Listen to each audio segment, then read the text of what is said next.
Well, today I've been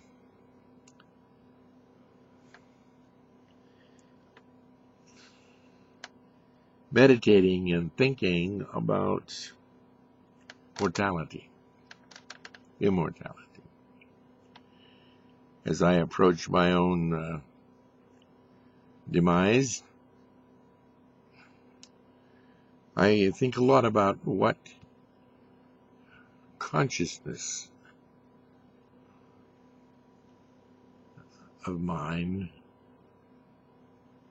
will it still exist when this physical machine shuts down. And sometimes I think it's kind of like a flashlight, this whole system. And that the body is somehow part of a big battery system. And the brain and the consciousness are the light. And that there comes a time when the batteries wane and go dead, and the light never shines again. Unless you put new batteries in it. And it's as if the light never was. And it could be that what we are as a being, a creature, is that our bodies are like batteries and engines and things, and our consciousness is the light. And that when all of our batteries and engines cease to function, our consciousness goes out, just like the light. And if you can't turn it on again, is that consciousness gone, just like the light?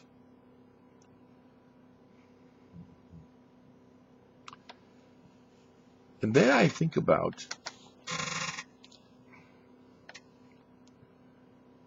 what if, because of the way atoms are themselves constructed, we know now that they're either little gatherings of light, that's all they are, dots, points. And what we've learned about that is that the atoms can be in more than more than one place at a time. Gone from here over there, and you're near. Same atom. Very weird. But we are patterned. This is part of the pattern that constructed us, because we're talking about the carbon atom. So that would mean that our consciousness can be here and then it can be there. It could be. Or it could be that our battery and our engine could be here and there, and a new consciousness. And it could also be that it isn't just all the things of light in the atom. The other side of the other portion of that new physics that through which they're looking at all this is that they are strings of light. That the light is all connected in some way. And if that's true, then our consciousness, closing here and opening there, would all be connected, all those openings and closings, with more light. Which could mean that the people who believe in quantum physics could be closer to the truth. And that is that there are thousands of universes, and there may be thousands of you and I. Or the other people could be right. We could be so individual and egocentric as to be one of a kind, maybe just for a while and maybe forever. It's very curious to think about all that. Why have I been on this planet? all this time, considering and pondering and studying and listening. And it's a very big curiosity to me, because I haven't neglected living. Lord knows I've had a wonderful life. Found a great human being to live with, love. As a gay man, found a way to have a family. Not only did we live in Nebraska, you can't even get married if you're gay here. And by state law, you can't adopt if you're gay.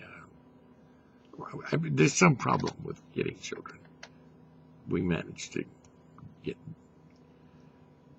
some people with developmental disabilities who needed a home. So we've had the family experience. I've had the family experience, the childhood experience. I've been able to go into a bookstore, taught at a university, did 1 year of high school. No, I've had a great life.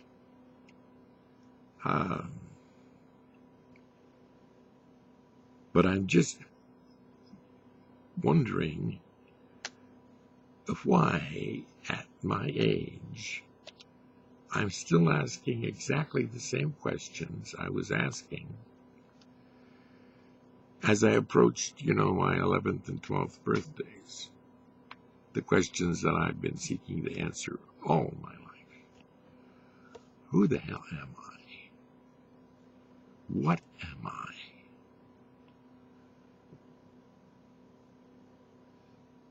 What's all this about? This life, the universe. What is it out there? What is it doing? What am I doing? I've never been able to answer those questions.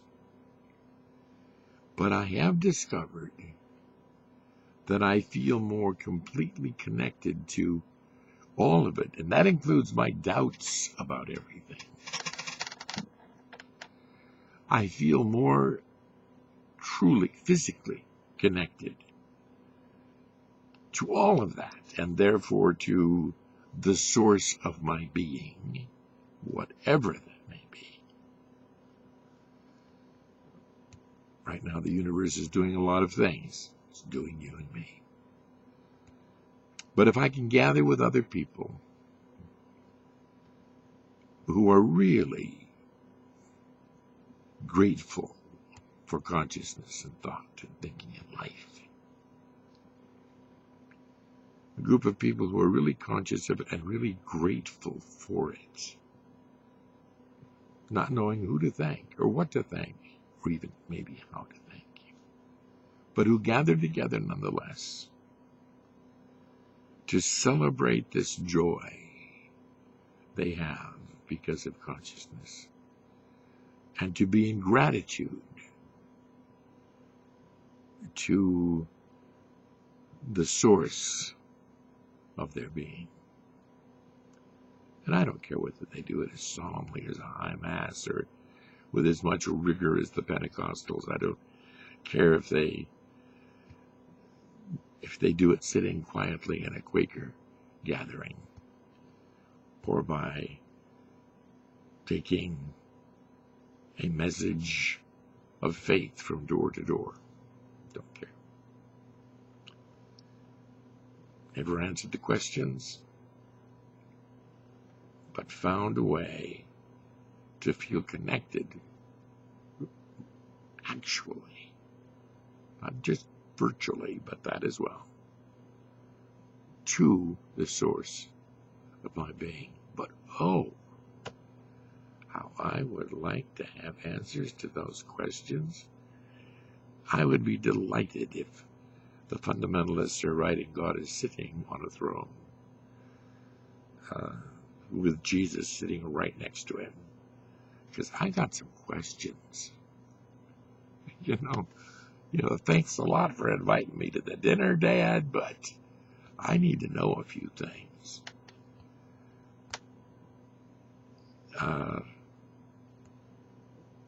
Or if when my consciousness blinks out here, I discover I'm a hologram.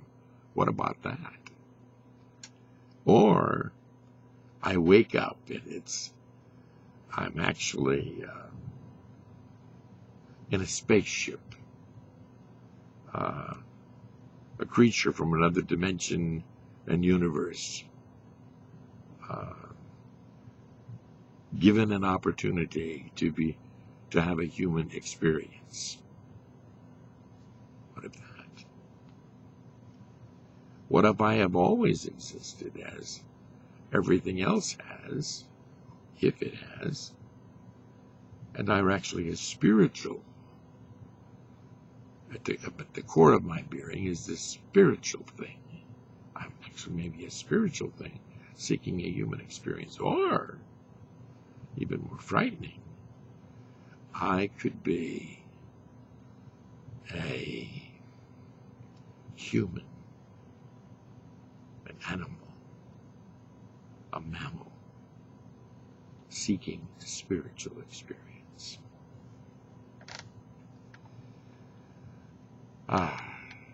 For all this we pray to the Lord.